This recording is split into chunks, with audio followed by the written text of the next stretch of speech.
as well as for the academia. I believe we have audience from IPTA, IPTS, and also from industry, okay, among us today.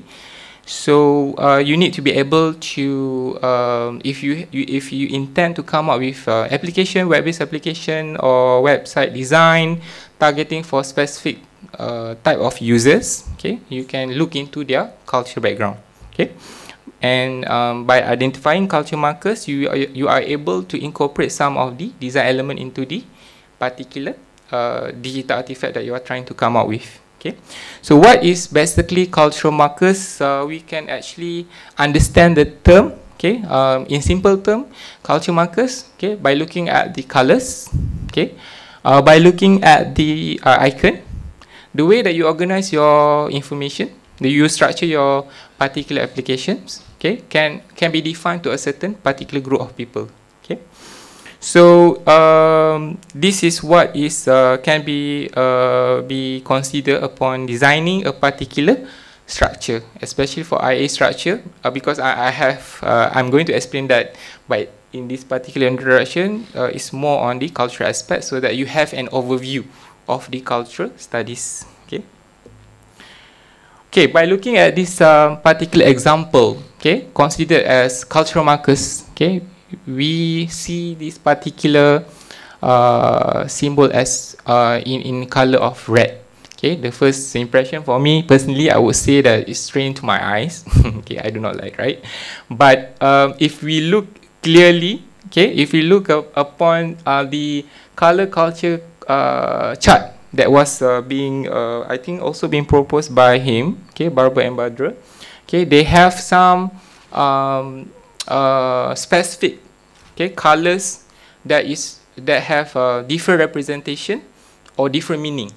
Okay, so it's quite interesting to see. He have come up with a table that shows representation of different colors to different society might have different meaning. So I just extract one example so that it would be not too much information being shown inside here.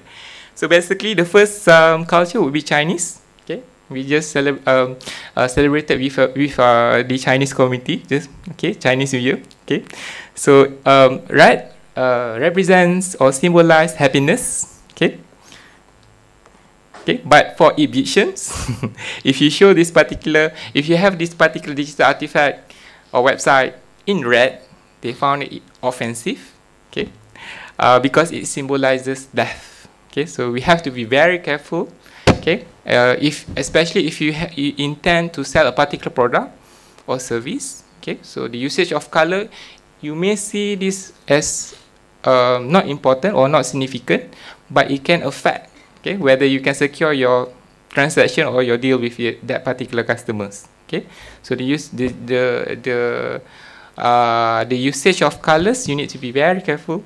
Okay, and then Japanese sees red as anger or danger. Okay, so this is one example of what is being considered as cultural markers. Okay, one example of many.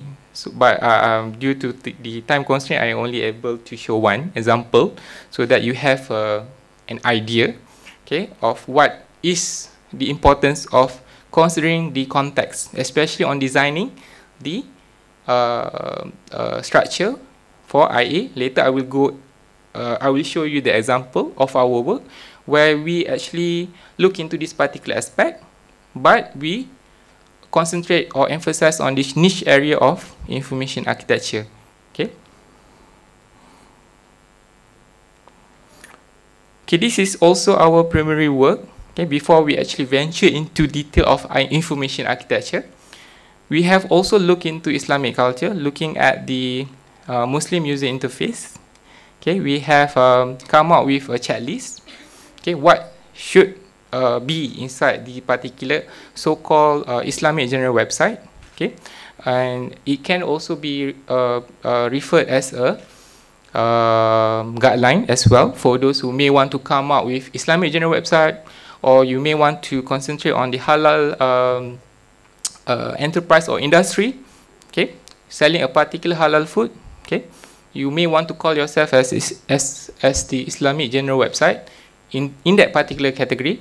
Okay, but this one you may want to use our guideline, okay, as a design prescription, okay, so that you are on the right track. Okay, this is just a design prescription, okay, but we need to acknowledge the halal jakim as well. That's what we mentioned by Prof. Nolella, okay, on the credibility of that particular website, okay, the stamping, okay, okay, and okay, some of the Islamic traits. Okay, this is just an overview. We have a complete checklist. Okay, I just show you some of the example. Okay, so the Islamic identity. Okay, you can try to assimilate or try to incorporate some of the symbols that symbolizes Islam. So here we have the mosque. Okay, the direction of prayers. Okay, which is easily recognized by those Muslims. Okay, and then for Islamic traits, we are looking at other traits such as Islamic applications, some of the so-called hot words that easily recognized by Muslims, okay, like Bismillahirrahmanirrahim, okay, Assalamualaikum is the key words that is being used verbally when we communicate among Muslims, okay. So this is our primary work. Okay, we have not ventured into IA yet. Okay, we in the beginning in 2005 we look at the user interface aspect. Okay, and then slowly we I think this particular work recently, okay, in 2010 we have one of our colleague, okay, also my co-supervisor, have presented in ICT for Muslim in Indonesia, okay, about this particular aspect, where we incorporate information architecture and we also incorporate usability, because we feel that it's also important to reflect the professionalism of the particular Islamic general website as well. Okay. Okay. So slowly, okay, as our work evolve, okay, we look into the framework of website of information architecture, looking at different theories to support the knowledge. Okay, because as I mentioned in the beginning, IA, more of the IA work is on practices. We do acknowledge a few of the researchers who have also begin work to formulate IA or try to strengthen the field of information architecture. Okay, because you need to understand, as what the video that you have seen in the beginning of the event and also in the break sessions, yeah, Lou Rosenfeld, okay, Peter Moville, they are from library science. Okay, so slowly it evolves. Okay, meaning to say we incorporate other field into that particular area of information architecture. Okay, so according to our observation, a lot of theories are being borrowed from other discipline. Okay, it does not originate from information architecture. Okay, so we are looking into this. Okay, so why theory is important? Okay, why you need to actually consider theory aspect, okay, when trying to explain, to describe. Okay, so you need to be able that there are two different type of theories. Okay, we have theory to explain and theory to predict. Okay, it is actually a systematic ordering of ideas about the phenomena of our field of inquiry. Okay, so the importance of having theories would be, okay, it provides theoretical foundation. Okay, and it describes the inform of practices. Okay, and it also guide for future development. Okay, so the theory must be in order, okay, so that it can be done systematically, okay, not just based on rule of thumb, okay, not just based on design prescription, what is the best solution. We do acknowledge that, but it would be much more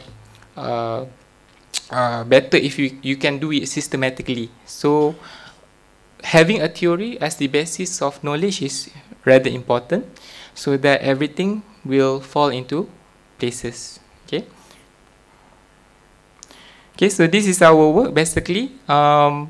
as the previous keynote speaker, okay, Pranala was saying, okay, a lot of similarities we can see between architecture and also information architecture.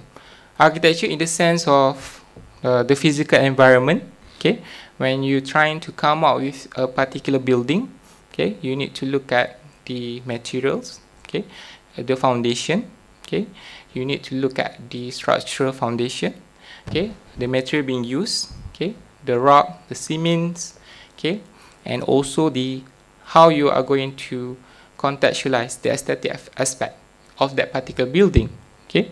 So a lot of similarities can be found, okay. So that is why we, in our work, we have actually tried to borrow theories as well, okay. The key term here would be borrow, okay, but we actually incorporate some of the theoretical foundation of building a coming out with a building, okay.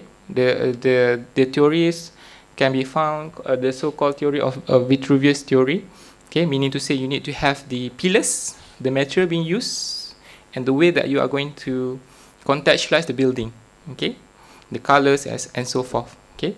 So the three fundamental understanding must be there when constructing a particular building, okay. So in the same sense, okay, I think the diagram before was being based on the design practice. They have the content, they have the context and the user, okay. But in our work, what we have proposed would be to classify this particular area into content, context, and navigation, okay. We believe that user and context should be put into the same category, okay, because we are looking at cultural aspect, we are looking at the aesthetic aspect. It should be part of the culture or the so-called context, okay. So to incorporate the context, of course, we need to have the understanding from culture theories as well, okay. What makes us different from one group to the other? So I think they have come up with quite a good basis of values or norms that we can actually try to find similarities that that we can actually relate to the Islamic culture, okay. So we read a lot, okay, we try to understand, okay. So we actually can see relevancy of these particular three authors, okay, so-called culture theories, okay, Hofstede and Hofstede, okay, Halls, okay, and also Trompenas, okay. So this is what we incorporate into our basic knowledge of information architecture, okay. Okay, so this is what we try to propose, okay, for contextual, okay. When you consider the contextual dimension, okay, of information architecture, we would like to see, okay, what we propose would be the sense of delightfulness, okay, based on the context, okay, recognizable sense, okay, underlying surface, okay, to support the appropriateness of the creation of website information architecture, okay. So this is what we propose. We welcome for other researchers to actually look into this particular aspect, okay, who may want to extend our work, okay, or who may want to include other aspect, okay, like what we mentioned before, okay, the aspect of findability, okay, the aspect of information send, okay, that is also can be considered, okay, as one of the emerging trends of research on this particular aspect of or area of information architecture, okay. Okay, so these are some of the culture theories that that are able to differentiate one group to the other. So what they are saying, I summarize the culture dimension that being proposed by them. Okay, the first would be individualism versus collectivism. Okay, this dimension actually says that whether you are a community that have loose tie between individual, or you are more a group type of society. Okay, either one. Okay, whether you are individualism, community, or culture, or whether you are as a collective group of culture.